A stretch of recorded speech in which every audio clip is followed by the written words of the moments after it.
हैं आप लोग। एक बार वापस से आपका स्वागत है मेरे चैनल में। आज मैं आपके लिए लेके आया हूँ, हमारे लिए एक सेक्शन है जो हमारे आरएस मेंस के अंदर जो पेपर 3 के लॉ वाला सेक्शन है, साथ ही साथ जो हमारे इकोनॉमिक्स का सेक्शन है। तो इन दोनों चीज़ों के अंदर हमारे काफ़ी ज़्यादा इम्पोर्टेंस रखता है एक टॉपिक जिसे हम कहते हैं इंटेलेक्चुअल प्रॉपर्टी राइट्स, जिसे हिंदी में क्या कहेंगे, बौद्धिक संपदा अधिकार। तो आज इसके बारे में सब कुछ जानने की कोशिश करेंगे, इसकी अवधारणा, इसके प्रकार, इसके उद्देश्य, इन सब चीज़ों के बारे में जानने की कोशिश करते हैं। तो शुरुआत करते हैं आज के टॉपिक की। बौद्धिक संपदा क्या होती है? सबसे पहले तो दिमाग में यही विचार आता है कि बौद्धिक संपदा क्या होती है। बौद्धिक संपदा होती है हमारी मानव मस्तिष्क की रचना, आविष्कार, साहित्यिक, कलात्मक रचना। कुछ चिन्ह हो सकता है, कोई नाम हो सकता है, कुछ चित्र हो सकता है, कोई डिजाइन हो सकता है। अर्थात बौद्धिक संपदा क्या है? मानव मस्तिष्क की कोई रचना है, जैसे कोई लिरिक्स है, कोई लाइन है। जैसे हमारे लाला लाजपत राय ने कहा था कि स्वतंत्रता मेरा जन्मसिद्ध अधिकार है और मैं इसे लेकर रहूँगा।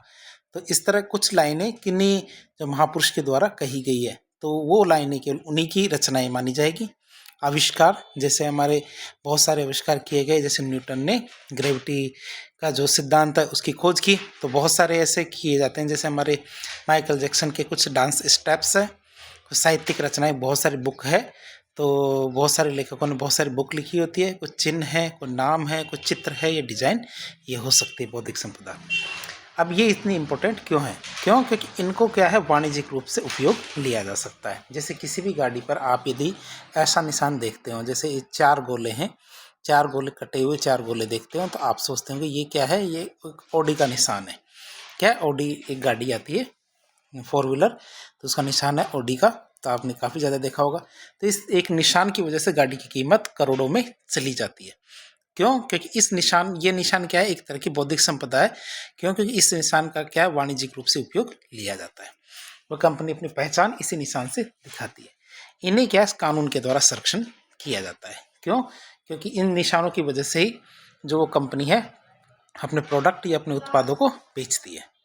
अब बात करें पर्टिकुलर किसी व्यक्ति के द्वारा, ये जो हमारा कानून वेत्ता है, जो उनके द्वारा यदि कोई परिभाषा दी गई है तो उनकी बात करें, तो इसमें सबसे पहले आते हैं हमारे सामंड। सामंड साहब क्या कहते हैं कि बौद्धिक संपदा क्या होती है? कि बौद्धिक संपदा वे अभौतिक वस्तुएं, क्या? वे अभौतिक वस्तुएं जो विधि के द्वारा मानव कौशल और श्रम के, क्या? जो विधि के द्वारा मानव कौशल और श्रम के अभौतिक उत्पाद के रूप में मान्यता प्राप्त करती है। तो बौद्धिक संपदा क्या होती है? बौद्धिक संपदा वे अभौतिक वस्तुएं जो विधि द्वारा मानव कौशल और श्रम के अभौतिक उत्पाद के रूप में मान्यता प्राप्त करती है, उससे हम क्या कहते हैं? बौद्धिक संपदा कहेंगे। अब बात करें अभौतिक वस्तुएं का नाम आ गई। अभौतिक वस्तुएं क्या है? तो अभौतिक वस्तुओं को बौद्धिक संपदा के रूप में मान्यता इस आधार पर प्रदान की गई है कि जो कुछ कोई व्यक्ति, भाई जो कुछ भी कोई व्यक्ति क्या करता है, अपनी बुद्धि, श्रम, पूंजी और कौशल के प्रयोग से उत्पन्न करता है। तो कोई भी व्यक्ति है जो अपनी बुद्धि, श्रम, पूंजी और कौशल, इनके प्रयोग से कोई भी व्यक्ति क्या है उत्पन्न करता है, उसको हम क्या कहेंगे? उसकी संपदा कहेंगे। और व्यक्ति का बौद्धिक अभौतिक उत्पाद भी उतना ही मूल्यवान होता है जितना कि भौतिक संपत्ति। वही बात है कि व्यक्ति दोनों तरह से किसी नई चीज़ को उत्पन्न कर सकता है। एक तो कोई भौतिक संपत्ति की, और किसी व्यक्ति के अभौतिक उत्पाद भी होते हैं, जैसे किसी व्यक्ति के विचार है, या फिर जैसे मान लीजिए कोई व्यक्ति है बहुत अच्छा खाना बनाना जानता है, या फिर किसी व्यक्ति ने कोई बहुत अच्छी डिजाइन बनाई है। तो बहुत सारी ऐसी चीज़ें हो सकती है इसके अंदर शामिल। यही कारण है कि बौद्धिक संपदा में सांपत्तिक अधिकार प्रदान किया जाता है। यदि कोई व्यक्ति इन अधिकारों का अतिक्रमण करता है, इन अधिकारों को लेने की कोशिश करता है, तो कानून में या विधि में उसके लिए उपचार का प्रावधान है। उपचार मतलब कहते हैं ना कि इसका तो मैं इलाज कर दूंगा, उपचार कर दूंगा, मतलब इसके लिए कड़ी सजा का प्रावधान भी किया गया है। तो मतलब साफ साफ कहें तो बौद्धिक अधिकारों को कानून के द्वारा संरक्षित किया जाता है। अब बात करें बौद्धिक संपदा अधिकारों की, इंटेलेक्चुअल प्रॉपर्टी राइट्स की बात करें, इनकी प्रकृति कैसी होती है? नकारात्मक होती है। अब आप सोचेंगे कि इनकी प्रकृति सकारात्मक क्यों नहीं होती, इनकी नकारात्मक क्यों होती है? क्यों? क्योंकि ये दूसरे लोगों को क्या है, उन बौद्धिक उत्पाद होते हैं इनका उपयोग करने से रोकती है। क्या? दूसरों को बिना अनुमति के उन उत्पादों को उपयोग करने से रोकती है। क्यों? क्योंकि इसके द्वारा बौद्धिक संपदा के अनाधिकृत प्रयोग को निषेध माना गया है, रोका गया है। कुछ सकारात्मक अधिकार भी विधि के द्वारा बौद्धिक संपदा अधिकारों में कुछ सकारात्मक अधिकार भी क्या है, बौद्धिक वो कानून के द्वारा बौद्धिक संपदा अधिकार भी विधि द्वारा बौद्धिक संपदा अधिकारों में जोड़े गए हैं। जिससे इसके अंतर्गत क्या पेटेंट कराने का अधिकार है। कोई भी व्यक्ति जिसने कोई नई चीज़ का उत्पादन किया है, नई चीज़ बनाई है, नई चीज़ तैयार की है, तो वह उस चीज़ के लिए पेटेंट प्राप्त कर सकता है। कोई ट्रेडमार्क बनाया तो ट्रेडमार्क का रजिस्ट्रेशन करा सकता है, और उल्लंघन की स्थिति में उपचार पाने का अधिकार भी उसके पास होगा। क्या होगा? उल्लंघन की स्थिति में उपचार पाने का अधिकार भी वह रखता है। अब बात करें बौद्धिक संपदा अधिकार की, तो बौद्धिक संपदा अधिकार वह विशिष्ट अधिकार होता है जो रचनाकार को उस रचना के उपयोग वाणिज्यीकरण के लिए एकाधिकार उपलब्ध कराता है। भाई बौद्धिक संपदा अधिकार क्या होता है? एक तरह का विशिष्ट अधिकार होता है जो क्या करता है, जो रचनाकार को, जो जिसने उसकी रचना की है, रचनाकार को उस रचना के उपयोग और वाणिज्यीकरण के लिए एकाधिकार उपलब्ध कराता है। वैश्वीकरण के इस दौर में बौद्धिक संपदा अधिकार को सार्वभौमिक स्तर पर उपलब्ध कराना आवश्यक है। क्यों? क्योंकि हो सकता है कि भारत के अंदर किसी व्यक्ति ने कोई नई चीज़ खोजी है, और यदि उसे भारत के अंदर ही सुरक्षित किया जाएगा उसके हितों को, तो विश्व में दूसरा व्यक्ति उसको दूसरी जगह पेटेंट करा लेगा और उसको उपयोग करना शुरू कर देगा। इसलिए उसको सार्वभौमिक स्तर पर उपलब्ध कराना जरूरी है ये अधिकार। अंतर्राष्ट्रीय स्तर पर इस अधिकार को संरक्षित करने के लिए 2 संगठन कार्य करते हैं। सभी राष्ट्रों के द्वारा पेटेंट की संस्थाएं तो होती है, लेकिन हमारी अंतर्राष्ट्रीय स्तर पर भी इसकी संस्थाएं होती है। जैसे 2 संस्थाएं, एक तो विपो और एक WTO के तहत एक होती है हमारी कौन सी, ट्रिप्स। इन दोनों संस्थाओं के बारे में थोड़ी थोड़ी जानकारी ले लेते हैं। पहली संस्था आती है हमारी विपो। विपो का मतलब आता है वर्ल्ड इंटेलेक्चुअल प्रॉपर्टी ऑर्गेनाइजेशन, मतलब विश्व बौद्धिक संपदा संगठन, जिसे अंग्रेजी में कहेंगे वर्ल्ड इंटेलेक्चुअल प्रॉपर्टी ऑर्गेनाइजेशन। नाम में जिसके साफ साफ लिखा होगा बौद्धिक संपदा संगठन। तो यह संगठन क्या, संयुक्त राष्ट्र की 17 जो विशेष एजेंसियां हैं, क्या संयुक्त राष्ट्र की जो 17 विशेष एजेंसियां, उन विशेष एजेंसियों में से एक है। और यह 1967 में बनाई गई थी। जो 1967 में बनाई गई थी 17 विशेष एजेंसियां, उनमें से एक है। यह 1967 में संधि के द्वारा स्थापित की गई थी और 1970 से इसको लागू कर दिया गया है, विपो वर्ल्ड इंटेलेक्चुअल प्रॉपर्टी ऑर्गेनाइजेशन। अब यह क्या है, 1974 में संयुक्त राष्ट्र संघीय प्रणाली का अंग बन गया है। क्या 1974 में संयुक्त राष्ट्र की जो संघीय प्रणाली है उसका अंग बना हुआ है। इसका मुख्यालय हमारे जेनेवा में है। वर्तमान में इसकी सदस्य संख्या कितनी, 191। मतलब लगभग सारे देश जो हमारे संयुक्त राष्ट्र संघ है उनके सदस्य देश है, वो सारे के सारे देश इसके सदस्य हैं। यह संगठन क्या स्वतंत्र रूप से कार्य करता है। यह संगठन क्या है, जो विपो है, ये स्वतंत्र रूप से कार्य करता है।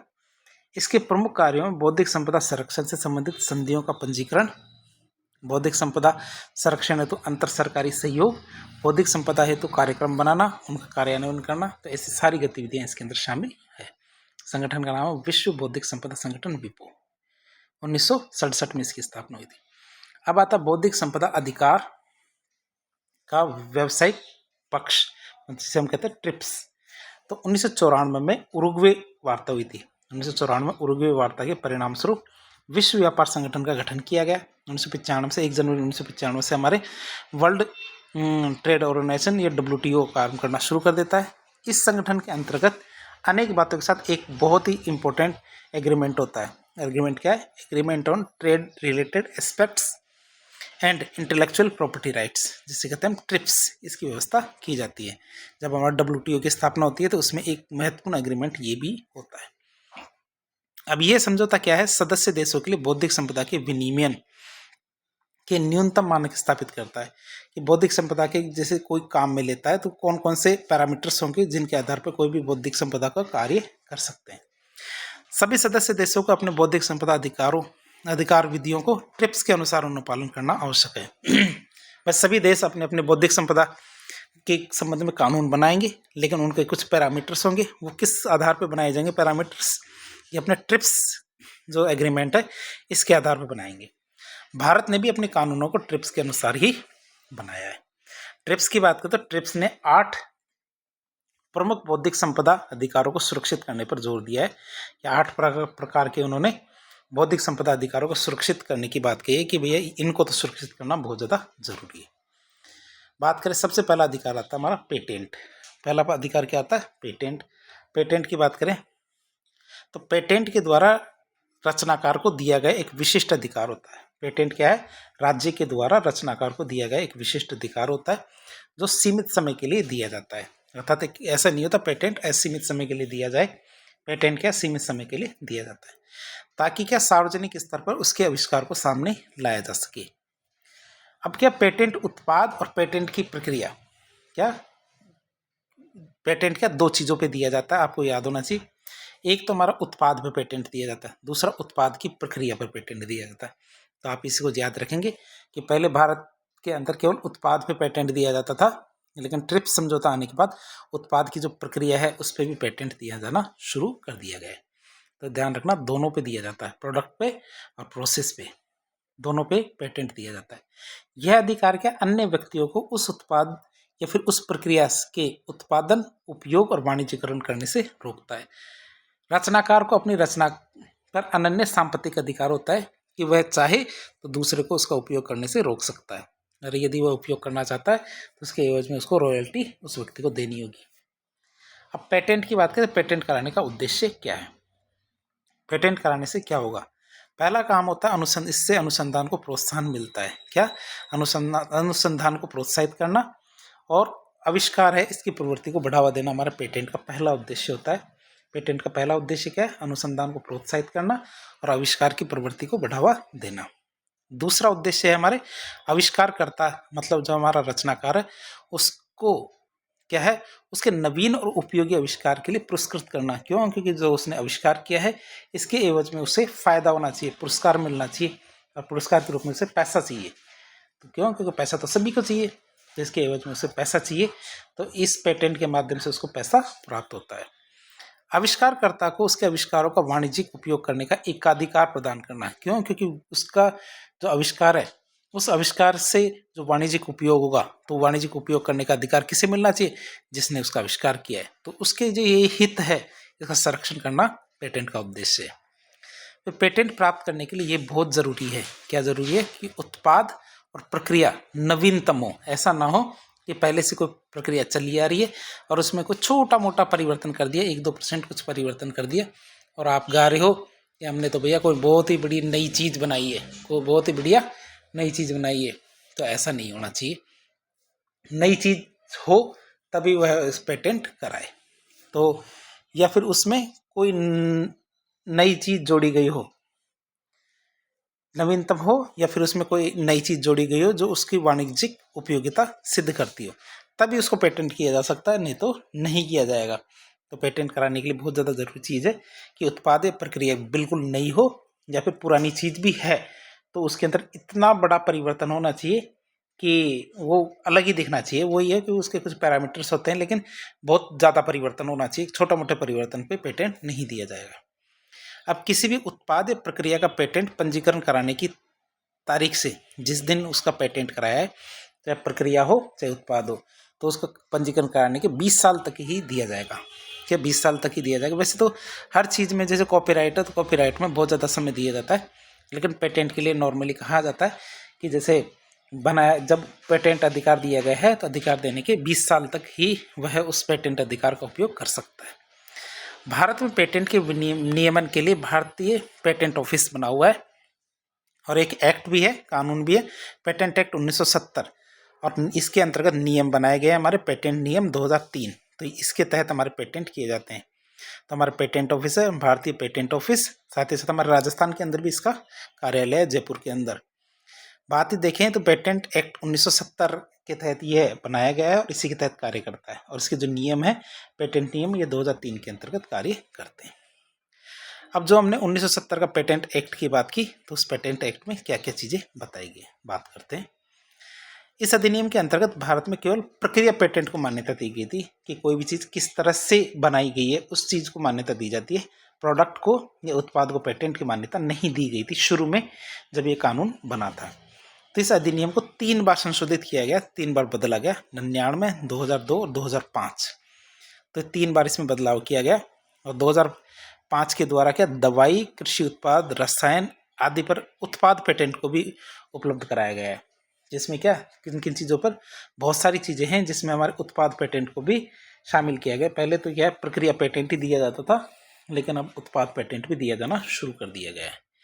इस अधिनियम में अनिवार्य लाइसेंसिंग का प्रावधान भी किया गया। अब आपको आगे बताएंगे हम अनिवार्य लाइसेंसिंग क्या है। इस अधिनियम में अनिवार्य लाइसेंसिंग का प्रावधान किया गया है, मतलब सार्वजनिक स्वास्थ्य के प्रयोजन के लिए पेटेंट अधिग्रहण की अनुमति दी गई है। तो हम आपको छोटा सा ब्रीफ बता देते हैं कि अनिवार्य लाइसेंसिंग क्या होती है। कि जैसे कोई एक व्यक्ति है एक्स, कोई व्यक्ति है एक्स, इसने क्या है कोरोना की दवाई बनाई है, COX ये नाम की एक दवाई बनाई है। अब क्या है मार्केट के अंदर क्या है, समाज के अंदर कोरोना काफ़ी तेज़ी से फैल रहा है। अब इस दवाई का उपयोग करने से क्या होगा, ये जो हमारी कोरोना है, कोरोना ख़त्म हो जाएगा। लेकिन ये इसका पेटेंट किसी को, इसने इस दवा को पेटेंट करा लिया, और पेटेंट कराने के बाद ये क्या है, एक कंपनी है जेड, इस कंपनी को इसका अधिकार देता है उत्पादन करने का, और कहता है कि 1 महीने में केवल 10,000 दवाई ही बनेगी। अब दवाई 10,000 बनेगी और मार्केट में डिमांड है इसकी 1 करोड़ की, 1 करोड़ लोगों को ये दवाई चाहिए, तो 10,000 दवाइयाँ बनेगी। तो मार्केट में जो मांग और सप्लाई का नियम काम करता है, तो डिमांड तो ज़्यादा होगी और सप्लाई कम होगी, तो इसकी जो ये दवाई है इसकी रेट क्या काफ़ी ज़्यादा बढ़ जाएगी। डिमांड होने की वजह से सभी को एक तो ये दवाई मिल भी नहीं पाएगी, ऊपर से इसकी डिमांड भी बढ़ेगी और इसकी कीमत क्या रातों रात काफ़ी ज़्यादा तेज़ी से बढ़ेगी। तो ये तो एक तरह से मैल प्रैक्टिस होती है, मतलब गलत तरह का कार्य हो जाता है। क्यों? क्योंकि जानबूझकर कीमतों को बढ़ाने के लिए उसका उत्पादन कम से कम किया जा रहा है। तो सरकार ने एक क्या अनिवार्य लाइसेंसिंग का प्रावधान रखा है पेटेंट के अंदर। इसमें क्या है, कंपनी, सरकार क्या कहेगी, एक कंपनी है कौन सी हमारी, जैसे मान लीजिए एक कंपनी बनाई डी एक नाम की कंपनी बनाई, डी कंपनी को ये अधिकार दे दिया कि जो हमारी ये COX दवाई थी इसका उत्पादन ये करना शुरू कर दे। जब तक हमारी ये बीमारी चल रही है कोविड-19, तो ये बीमारी चल रही है तब तक इस दवाई का उत्पादन करना शुरू कर दे, और उत्पादन शुरू करने के बाद एक निश्चित रॉयल्टी, मतलब जो कीमत होगी, वो जो हमारा एक्स बंदा है जिसने इस दवाई को खोजा है उस बंदे को इसकी रॉयल्टी मिल जाएगी। लेकिन अब उसके पास ये पेटेंट का अधिकार नहीं रहेगा कि वह डी को नहीं मिले। क्यों? क्योंकि डी क्या है, इसका 1 करोड़ के मतलब जनता को जितनी चाहिए, मतलब डिमांड को पूरी करने के लिए जितनी सप्लाई चाहिए उसको सप्लाई को बढ़ाने के लिए कार्य कर रहा है। तो सरकार ऐसा कर सकती है, लेकिन ये विशेष परिस्थितियों में कर सकती है, नहीं तो सरकार ऐसा नहीं करेगी। तो ऐसा तभी किया जा सकता है जब सार्वजनिक स्वास्थ्य के प्रयोजन के लिए, जब दवाई की बात आ जाती है, तब उसका जो पेटेंट है उसका अधिग्रहण करने की अनुमति देता है। इसे हम क्या कहते हैं, अनिवार्य लाइसेंसिंग। तो पेटेंट प्रदान करने से पूर्व और प्रदान करने के बाद भी विरोध करने का प्रावधान रखा गया है। पहले क्या होता था कि जैसे एक व्यक्ति है, एक व्यक्ति एक्स है, एक व्यक्ति वाई है। अब एक्स व्यक्ति ने क्या 10 दिसंबर को पेटेंट करा लिया एक उत्पाद का। अब यदि ये वाई व्यक्ति को बाद में पता चला और ये 12 तारीख को उसी उत्पाद का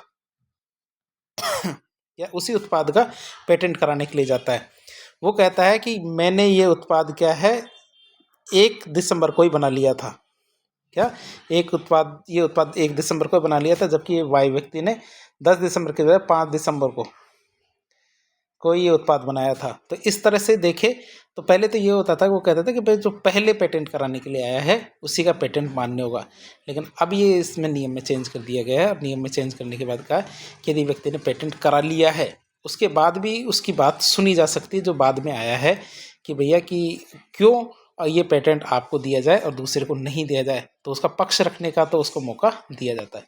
पहले ऐसा मौका भी नहीं दिया जाता था, लेकिन अब क्या है, इस तरह से प्रावधान किए गए हैं कि बाद में पेटेंट कराने के बाद भी ऐसे प्रावधान है कि बाद में आने वाले व्यक्ति की बातें भी सुनी जा सकती है।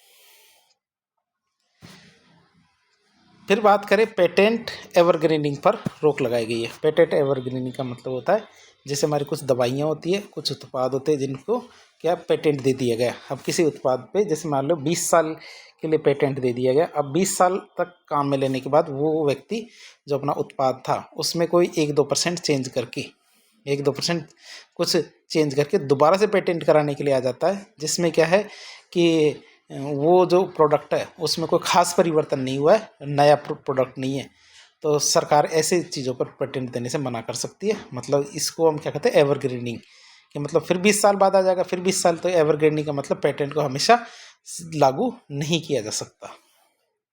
एवरग्रीनिंग पर रोक लगाई गई है पेटेंट के। तो पेटेंट एवरग्रीनिंग पर रोक लगाई। बहुत सारी दवाइयाँ हैं जिस पर हमने इस तरह से रोक लगाई। तो एवरग्रीनिंग ऑफ पेटेंट की बात करें डिटेल से, तो पेटेंट एवरग्रीनिंग से तात्पर्य कि ऐसी वैधानिक, व्यापारिक और तकनीकी नीतियाँ जिनके द्वारा पेटेंट धारक अपने उत्पाद के पेटेंट की अवधि को बढ़ाने का प्रयास करता है। कि 20 साल की अवधि तो उसे मिली थी, लेकिन 20 साल से ज़्यादा तक उस अवधि को ले जाना चाहता है। इसका मुख्य उद्देश्य उन उत्पादों पर अपनी रॉयल्टी को बनाए रखने के लिए होता है कि जैसे किसी भी उत्पाद पे उसको 20 साल के बाद में रॉयल्टी ख़त्म हो जानी थी, लेकिन 20 साल के बाद पे भी वो अपनी रॉयल्टी को बनाए रखना चाहता है, तो वो क्या करता है, उसको कुछ ऐसे चीज़ें परिवर्तन करता है। तो पुराने उत्पाद में वह कुछ अल्प परिवर्तन, मतलब छोटा मोटा परिवर्तन करके नए पेटेंट के लिए आवेदन कर देता है। तो इसको हम क्या कहते हैं, एवरग्रीनिंग ऑफ पेटेंट। तो सामान्यतः जो दवाई कंपनियां होती है एवरग्रीनिंग करवाने की कोशिश करती है दवाइयों की, ताकि उन दवाइयों का सार्वजनिक रूप से उत्पादन ना हो। तो पेटेंट अधिनियम 2005 की धारा 3D, इसके अंतर्गत दवाई कंपनियों के एवरग्रीनिंग से संबंधित आवेदन अस्वीकार किए जाते हैं, और ऐसा बहुत बार हो चुका है। जैसे नोवार्टिस कंपनी है, उसकी एक दवाई आती है ग्लाइवेक, ध्यान रखना, नोवार्टिस कंपनी की दवाई आती है ग्लाइवेक। तो ये हमारे 1993 के अंदर ये दवाई बनी थी, और उसको 20 साल के लिए 1992 में बनी थी। 1992 में की बात है, ये ग्लाइवेक कंपनी ग्लाइवेक दवाई, तो 1992 में ये दवाई बनी थी, और इसको 2012 तक का पेटेंट मिला हुआ था कि 2012 तक ये दवाई का सार्वजनिक रूप से उत्पादन नहीं किया जा सकता। अब 2012 में इसका पेटेंट हो रहा था ख़त्म, तो ये नोवार्टिस ने ग्लाइवेक कंपनी, एक ग्लाइवेक दवाई है, तो इसके अंदर एक छोटा सा परिवर्तन करके दोबारा से 2013 के अंदर पेटेंट के लिए आवेदन कर दिया। तो सरकार ने इसका पेटेंट आवेदन को रद्द कर दिया कि भैया इसमें कोई नई दवाई हो तो बताओ, नहीं तो पुरानी दवाई में छोटा सा परिवर्तन करना स्वीकार नहीं होगा। तो ये 20 साल के से ज़्यादा नहीं मिलना है भैया। तो ग्लाइवेक नामक दवाई है जो कैंसर की बीमारी है उसमें काम आती है। फिर आता है ग्लिंड साइंस। क्या ग्लिंड साइंस की एक दवाई आती है हेपेटाइटिस बीमारी से संबंधित, तो इसमें भी क्या एवरग्रीनिंग से संबंधित दवाई थी। तो ये भी हमारे 1994 के अंदर दवाई के लिए पेटेंट करवाया था। 2014 के अंदर दोबारा से पेटेंट के लिए आवेदन किया, लेकिन उसका आगे नहीं बढ़ा। तो 2015 तक आते आते इसके जो पेटेंट था उसको खारिज कर दिया गया था। तो ग्लिंड साइंस की दवाई थी हेपेटाइटिस। फिर आता फाइजर। फाइजर की कंपनी का नाम आपने काफ़ी ज़्यादा सुना होगा। कोरोना के टाइम पे फाइजर की कोरोना वैक्सीन भी आई थी। तो फाइजर की जो गठिया की दवाई है 2015 के अंदर, उसका भी एवरग्रीनिंग का मसला था, उसको भी कैंसिल कर दिया गया। सिप्ला की दवाई थी, सिप्ला कंपनी की दवाई थी HIV से संबंधित, तो 2016 में इसका आवेदन भी रद्द कर दिया गया।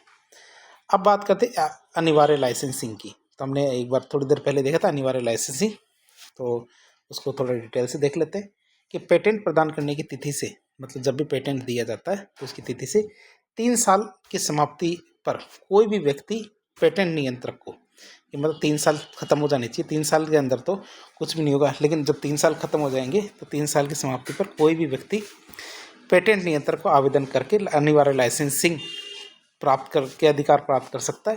लेकिन वो अनिवार्य लाइसेंसिंग के अधिकार प्राप्त करने के लिए कुछ आधार होने चाहिए।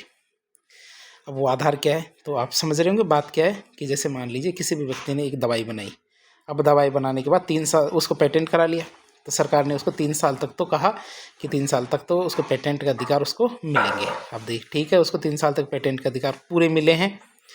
अब 3 साल जैसे ख़त्म होते हैं, फिर कोई ना कोई व्यक्ति आता है जो फार्मेसी कंपनी का मालिक या कोई भी, तो पेटेंट कराने के लिए वो कहता है कि भैया ये कंपनी है, 3 साल तक हमने इसको खूब ध्यान से देखा, लेकिन 3 साल के अंदर ये क्या है, माल प्रैक्टिस कर रहा है। माल प्रैक्टिस करने के बाद क्या है, ये जितनी मात्रा में इसका उत्पादन करना चाहिए उतनी मात्रा में ये उत्पादन नहीं कर रहा है। तो सरकार क्या है, कुछ आधारों पे उसके जो अनिवार्य लाइसेंसिंग क्लॉज के अंतर्गत उसको अधिकार दे देगी। अब वो आधार क्या क्या होंगे, पेटेंट आविष्कार द्वारा सामान्य जनता की युक्त आवश्यकता को संतुष्टि नहीं की गई, मतलब जितनी डिमांड है उस डिमांड को पूर्ति नहीं हो पाती, मतलब मांग और आपूर्ति इसमें गैप रखता है वो जानबूझकर। पेटेंट आविष्कार जनता को उचित मूल्य पर वो चीज़ उपलब्ध नहीं कराता है, मतलब जो प्रोडक्ट जिस कीमत पर वो प्रोडक्ट जनता को मिलना चाहिए उससे ज़्यादा कीमत पर देने की कोशिश करता है। और फिर इमरजेंसी सिचुएशन आती है, तो ऐसे स्थिति में क्या है, हमारे अनिवार्य लाइसेंसिंग का प्रावधान किया गया है। अनिवार्य लाइसेंसिंग की बात करें तो अनिवार्य लाइसेंस प्रदान करने के लिए पेटेंट धारक की अनुमति जरूरी नहीं है, मतलब पेटेंट धारक से परमिशन लेने की ज़रूरत नहीं है। अनिवार्य लाइसेंस पेटेंट धारक को उत्पाद या प्रक्रिया की अधिकृति उपयोग के लिए भुगतान का अधिकार देता है। मतलब कि यदि कोई दूसरी कंपनी जिसको ये अनिवार्य लाइसेंसिंग के जरिए अधिकार दिया जाता है तो उसमें से कुछ रॉयल्टी उस व्यक्ति को देगी जो हमारे पेटेंट धारक है, और भुगतान की राशि पेटेंट अधिकारी तय करता है कि वो रॉयल्टी की राशि के रूप में कितनी राशि पेटेंट धारक को देगा। तो ये कौन तय करेगा? ये हमारे पेटेंट अधिकारी के द्वारा तय की जाती है। अब हम बात करेंगे यह क्या करता है। पेटेंट लाइसेंस, ये लाइसेंस क्या पेटेंट धारक के अधिकार और सार्वजनिक हितों में एक संतुलन बना के रखता है। ये क्या है? ये लाइसेंस पेटेंट धारक के अधिकार और सार्वजनिक हितों में एक संतुलन बना के रखता है। यह सुनिश्चित करता है कि पेटेंट उत्पाद मुख्य रूप से दवाइयाँ अल्प विकसित और विकासशील देशों की जनता को उचित मूल्यों पर मिले। तो हमारे अनिवार्य लाइसेंसिंग क्या करती है? ये सुनिश्चित करती है कि पेटेंट उत्पाद मुख्य रूप से दवाइयाँ, खासकर दवाइयाँ, क्यों? क्योंकि यही इमरजेंसी सिचुएशन में काम आती है, बाकी तो चला भी लेंगे। तो ये क्या है? हमारे अल्प विकसित और विकासशील देशों की जनता है, उनको उचित मूल्य पर मिलनी चाहिए। क्यों? क्योंकि एक इमरजेंसी की दवाइयाँ, जैसे मान लो 1-1 लाख रुपए की एक गोली आने लगेगी तो फिर तो कैसे चलेगा? तो उनकी आपूर्ति सुनिश्चित होनी चाहिए, साथ साथ उचित कीमत पे। तो भारत में सबसे पहला अनिवार्य लाइसेंस कब दिया गया? 2012 के अंदर नाटो फार्मा लिमिटेड थी, उसको जारी किया गया था। और यह अनिवार्य लाइसेंस नाटको को बेयर द्वारा पेटेंट कराई गई कैंसर दवा का उत्पादन करने का अधिकार दिया गया था। तो देख सकते हैं, पहले ये थी नाटको कंपनी। कौन सी थी? नाटको कंपनी। इसको यह अनिवार्य लाइसेंसिंग का अधिकार दिया गया। और ये किस कंपनी के एवज में दिया गया? बेयर कंपनी थी। बेयर कंपनी की एक दवाई आती थी कैंसर दवाई, कैंसर के उपचार के लिए। तो इसका उत्पादन करने का अधिकार दिया गया था नाटको कंपनी को। और नाटको क्या, एक जेनेरिक दवाइयाँ बनाने वाली कंपनी थी, उसको ये अधिकार दिए गए थे। तो हमने पेटेंट देख लिया। अब आता हमारा व्यापार चिन्ह। क्या था? व्यापार चिन्ह या ट्रेडमार्क की बात करें तो ट्रेडमार्क क्या होते हैं? कोई प्रतीक हो सकता है या प्रतीकों का मिश्रण हो सकता है। ट्रेडमार्क क्या होता है? कोई प्रतीक हो सकता है, प्रतीकों का मिश्रण हो सकता है, जो एक उपक्रम के माल या सेवाओं को, कोई जो हमारी कंपनी है तो कंपनी के माल या सेवाओं को अन्य उपक्रम के माल या सेवाओं से पृथक पहचान दिलाता है। तो इसे हम क्या कहते हैं? व्यापार चिन्ह कहते हैं। जिससे कि जैसे मान लीजिए कोई आप शॉप पे जाते हैं, कोई दुकान पे जाते हैं, दुकान पे जाने के बाद जब आप ध्यान से देखते हैं तो आपको जो हमारी मैगी कंपनी है, तो मैगी कंपनी के जो पाउच है, तो पाउच देखने में अलग ही दिखते हैं। साथ ही साथ जैसे मान लीजिए हमारे कोका कोला की बोतल है या फिर स्लाइस की बोतल है, तो बहुत सारी ऐसी कंपनियां हैं, तो कंपनियों की डिज़ाइन, ट्रेडमार्क वही अलग होते हैं। तो उसको जैसे मान लीजिए कि हमारी जो गाड़ियाँ होती है, जैसे स्विफ्ट गाड़ी है, बेलेनो गाड़ी है, या फिर हमारी जो स्विफ्ट डिज़ायर गाड़ी है, तो ऐसे बहुत सारी जो डिज़ाइनें हैं, ये क्या है, उस कंपनी को अलग ही पहचान देती है। तो व्यापार चिन्ह या ट्रेडमार्क क्या होते हैं? कोई प्रतीक या प्रतीकों का मिश्रण जो एक उपक्रम के माल सेवाओं को अन्य उपक्रमों के माल और सेवाओं से पृथक पहचान दिलाता है, उसे हम क्या कहते हैं? व्यापार चिन्ह कहते हैं। अब चिन्ह के अंतर्गत कोई छाप हो सकती है, कोई टाइटल हो सकता है, नाम पत्र हो सकता है, टिकट, नाम हस्ताक्षर, शब्द, अक्षर, अंक, रंगों का अंक हो सकता है, कोई रंगों का विशिष्ट समायोजन, ग्राफिक चित्र हो सकता है, कोई भी चीज़ हो सकती है जो उस कंपनी को एक विशेष पहचान देती है। तो व्यापार चिन्ह के अंदर ये चीज़ें शामिल होती है। चिन्ह के स्वामित्व का अधिकार पंजीकरण के द्वारा अर्जित किया जाता है। मतलब पंजीकरण कराने के बाद ही चिन्ह के स्वामित्व का अधिकार मिलता है। और इन चिन्हों का उपयोग व्यापार के दौरान वस्तुओं और सेवाओं की ब्रांडिंग के लिए किया जाता है। वस्तु और सेवाओं की ब्रांडिंग के लिए इन चिन्हों का उपयोग किया जाता है। भारत की बात करें तो भारत में व्यापार चिन्ह को ट्रेडमार्क एक्ट 1999 के अंतर्गत सुरक्षा प्रदान की गई। क्या भारत में व्यापार चिन्ह को क्या किया गया है? ट्रेडमार्क एक्ट 1999 के अंतर्गत सुरक्षा प्रदान की जाती है, जिसे 2010 में संशोधित किया गया था। इस संशोधन के द्वारा मैड्रिड प्रोटोकॉल जो विपो है, जो जिसमें विपो की स्थापना की गई थी, इस संशोधन के द्वारा विपो को लागू किया गया था, जिससे व्यापार चिन्ह पंजीकरण अंतर्राष्ट्रीय स्तर पर का हो जाता है। कि व्यापार चिन्ह पंजीकरण क्या पहले तो राष्ट्रीय स्तर पर कार्य करते थे, लेकिन अब अंतर्राष्ट्रीय स्तर पर कार्य करने शुरू कर देते हैं। भारतीय व्यापार चिन्हों को अन्य देशों में भी मान्यता मिलने लगी है। बात करें व्यापार चिन्ह की, तो व्यापार चिन्ह का किसी अन्य व्यक्ति द्वारा अनुचित उपयोग किए जाने पर 3 साल की सजा और 50,000 से 2 लाख रुपए तक का जुर्माना हो सकता है। तो किसी का कोई व्यापार चिन्ह है और कोई दूसरा व्यक्ति उस व्यापार चिन्ह का उपयोग करता है, तो उस पर क्या 50,000 रुपये तक का जुर्माना और 3 साल की कैद, 50,000 से 2 लाख का जुर्माना और 3 साल की कैद हो सकती है। तो हमने पेटेंट देख लिया। अब ट्रेड चिन्ह देख लिया। अब आता हमारा ट्रेड ड्रेस। ट्रेड ड्रेस का मतलब होता है पैकेट की बाहरी कवर। तो ये उत्पाद की बाहरी बनावट होती है। क्या होता है? यह उत्पाद की बाहरी बनावट या उसके पैकेजिंग की वो विशेषताएं होती हैं जिनके द्वारा ग्राहक उत्पाद की पहचान करता है। कि ग्राहक उत्पाद को दूर से देख के पहचान लेता है, तो ये उसके ट्रेड ड्रेस होती है। ये विशेषता 3D आकार, रंग, माप, डिजाइन कुछ भी हो सकती है। जैसे मान लीजिए पेप्सी की बोतल पहले एक विशेष डिजाइन की आती थी, उसके ट्रेड ड्रेस का मतलब उसके उत्पाद की बाहरी बनावट कैसी है। भारत में ट्रेडमार्क एक्ट 1999 के अंतर्गत ट्रेड ड्रेस को सुरक्षा दी गई है। अर्थात जैसे स्लाइस आती है, स्लाइस में आपने देखा होगा कि जैसे एक ऐसी बोतल आती है, ऐसी बोतल है और उसके अंदर ऐसे इस तरह से लाइनें आती है। तो ये हमारे जो ये धारियों को देख के कुछ पता लगा लेता है कि ये स्लाइस है। तो कई बार के यही हमारी ट्रेड ड्रेस होती है। फिर आता है व्यापार गोपनीयता या ट्रेड सीक्रेट। व्यापार गोपनीयता, ट्रेड सीक्रेट की बात करें तो ऐसी गोपनीय सूचनाएं जिनका वाणिज्यिक मूल्य हो। क्या ऐसी, जैसे मान लीजिए कोई मैगी मसाला है, तो मैगी मसाला कभी भी पता नहीं लगाया जा सकता कि मैगी मसाले में कौन कौन से इंग्रेडिएंट, मतलब कौन कौन से सामग्री का उपयोग किया जाता है। क्यों? क्योंकि गोपनीय सूचनाएं। जैसे मान लीजिए पेप्सी या कोका कोला किस तरह से बनती है, तो ये भी एक तरह का क्या है, ट्रेड सीक्रेट है कि ये कैसे बनती है। तो ये सूचनाएं क्या है, इनका वाणिज्यिक मूल्य होता है जिन पर किसी व्यापार की प्रतिस्पर्धात्मकता निर्भर करती है। यदि ये सूचनाएं सार्वजनिक हो जाए, मतलब सबको पता चल जाए, तो व्यापार पर क्या प्रतिकूल प्रभाव पड़ सकता है। इसके अंतर्गत क्या व्यापारिक नीतियां, व्यावसायिक गतिविधियां और योजनाएं, ये सब चीज़ें आती है। तो इसके अंतर्गत क्या है, व्यापारिक नीतियां, व्यावसायिक गतिविधियां और योजनाएं, ये सब चीज़ें आती है किसके, व्यापार गोपनीयता या ट्रेड सीक्रेट के अंतर्गत।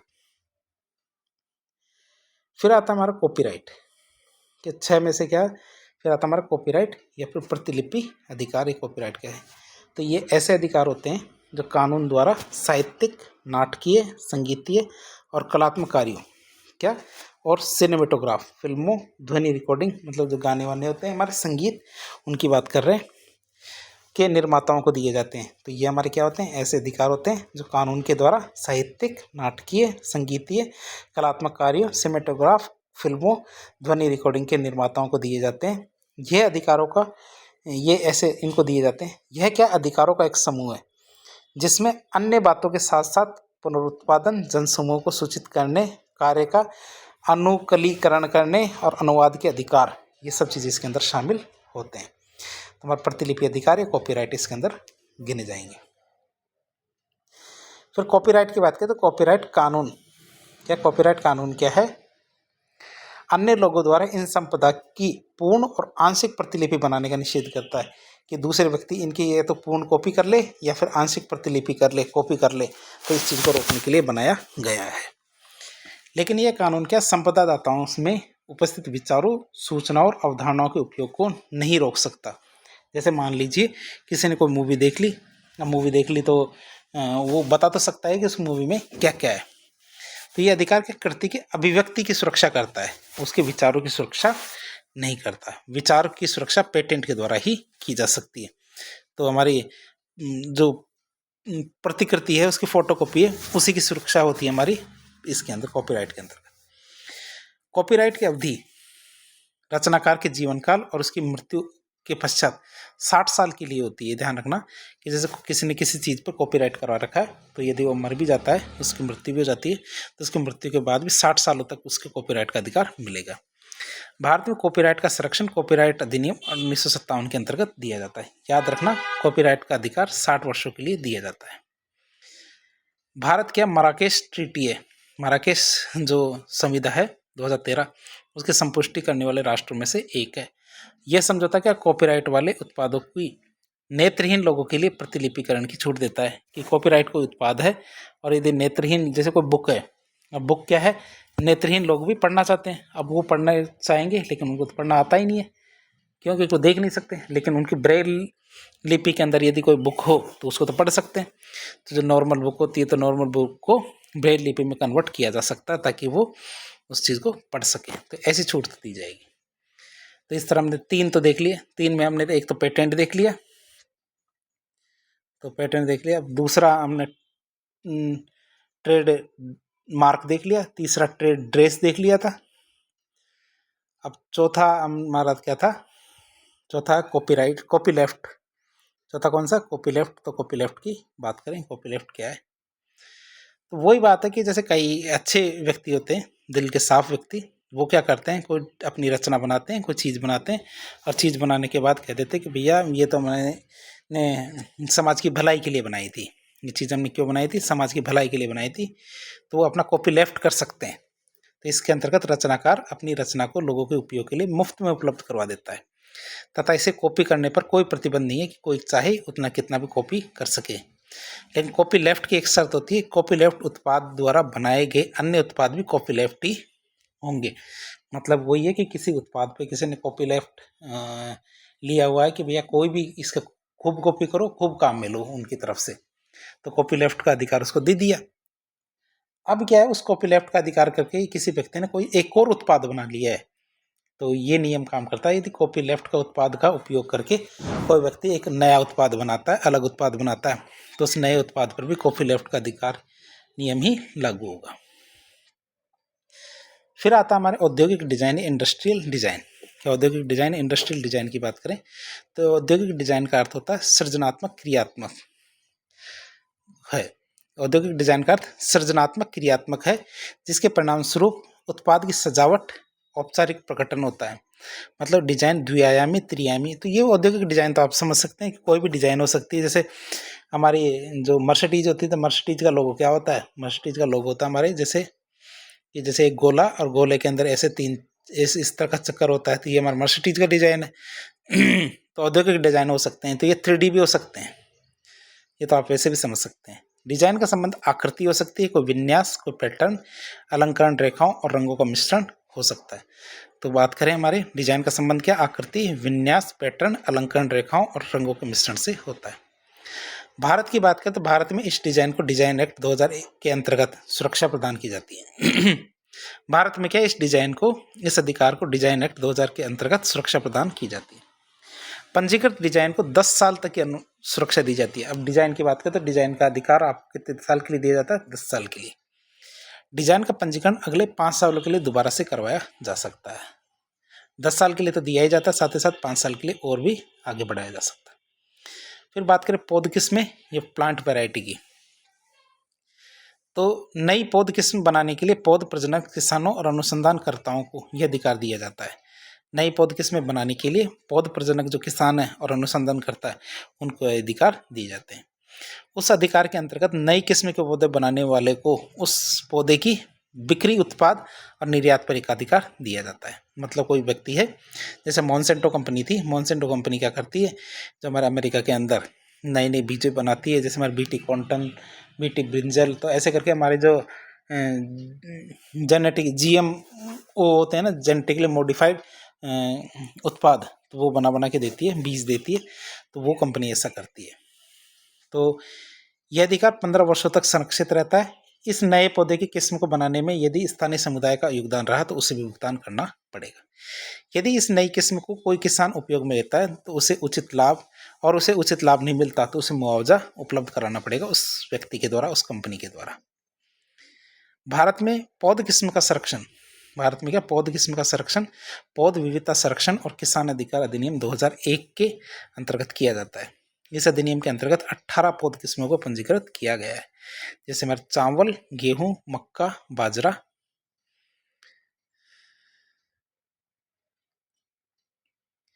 चना,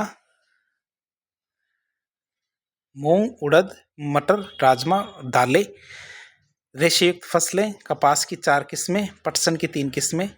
तो ये हमारे पौध है, पौध किस्में जिन पे ये अधिकार मिलते हैं हमारे। तो आज के लिए इतना ही रखेंगे।